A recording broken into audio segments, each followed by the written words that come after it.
Good afternoon, treasure seekers and fans of the show Civil War Gold. It is I, Treasure Troller, on a beautiful Friday afternoon in Michigan. I hope your 4th of July weekend is going well. Some of you may recognize this field. This is where we ended last year's vlogs. We might as well end this year's vlogs here. So with that, we'll talk a little bit about the season-ending episode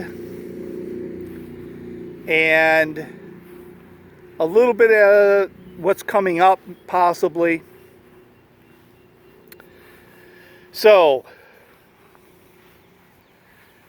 up until now, and this may be just a play on words, semantics, but kind of is what it is. Up until now, this show has wanted you to believe. They've wanted the viewers to believe that if Mr. Dykstra and crew found a tunnel,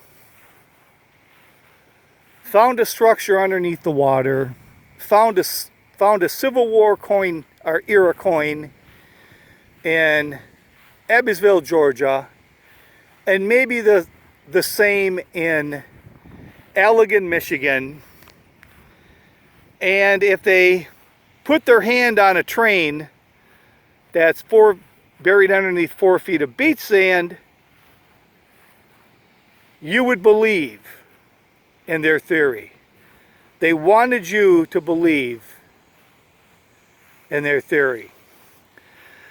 But things changed at the end of this episode.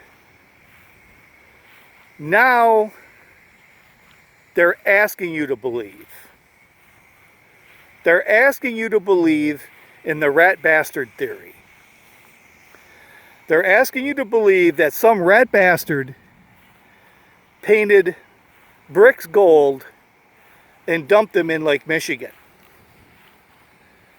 Now, if that's all that they were asking, that may be one thing. But it goes even farther than that. What they are asking you to believe is that this rat bastard knew exactly where they were going to declare as the debris field and the wreck site. So this had to happen before they even filed the permits. The permits do give a location. We could actually, or Treasure Troll or anyone else could actually go to the location, the dive site. But that's not until 2018. Okay, so that wasn't until last year's filming. So the gold bars in Frankfurt started way before that. So they're asking you to believe somebody knew where the dive site was and put them there. Or, number two,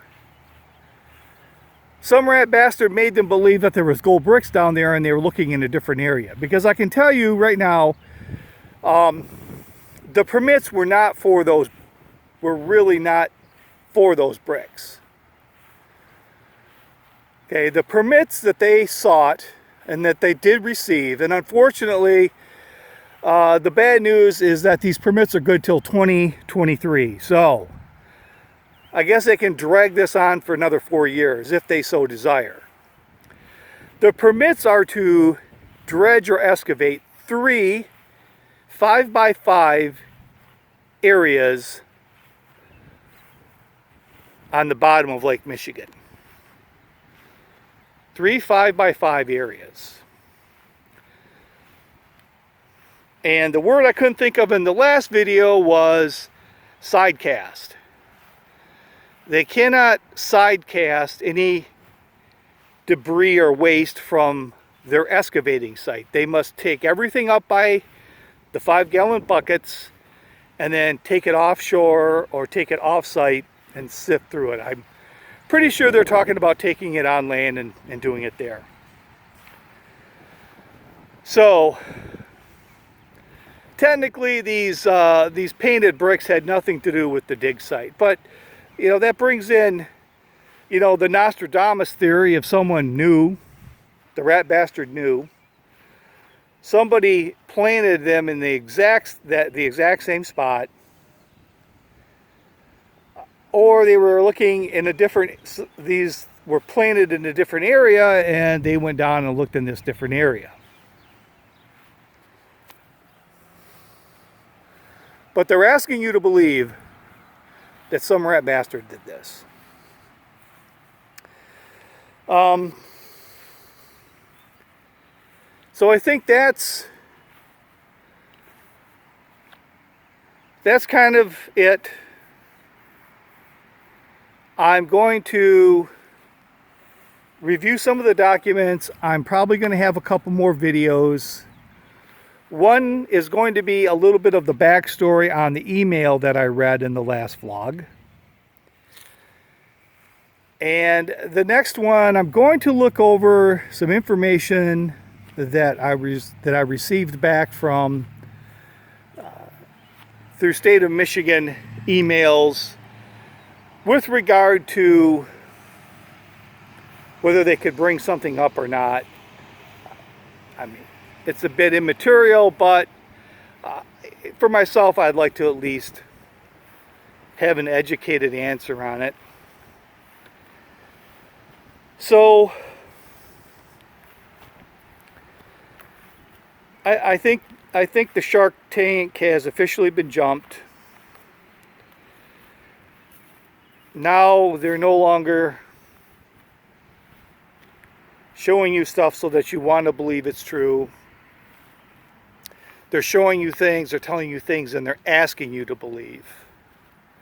They're asking you to believe that they're true. So, with that, I hope you enjoy the rest of your weekend. Get out and enjoy the nice weather. This is Treasure Troller saying aloha and good day.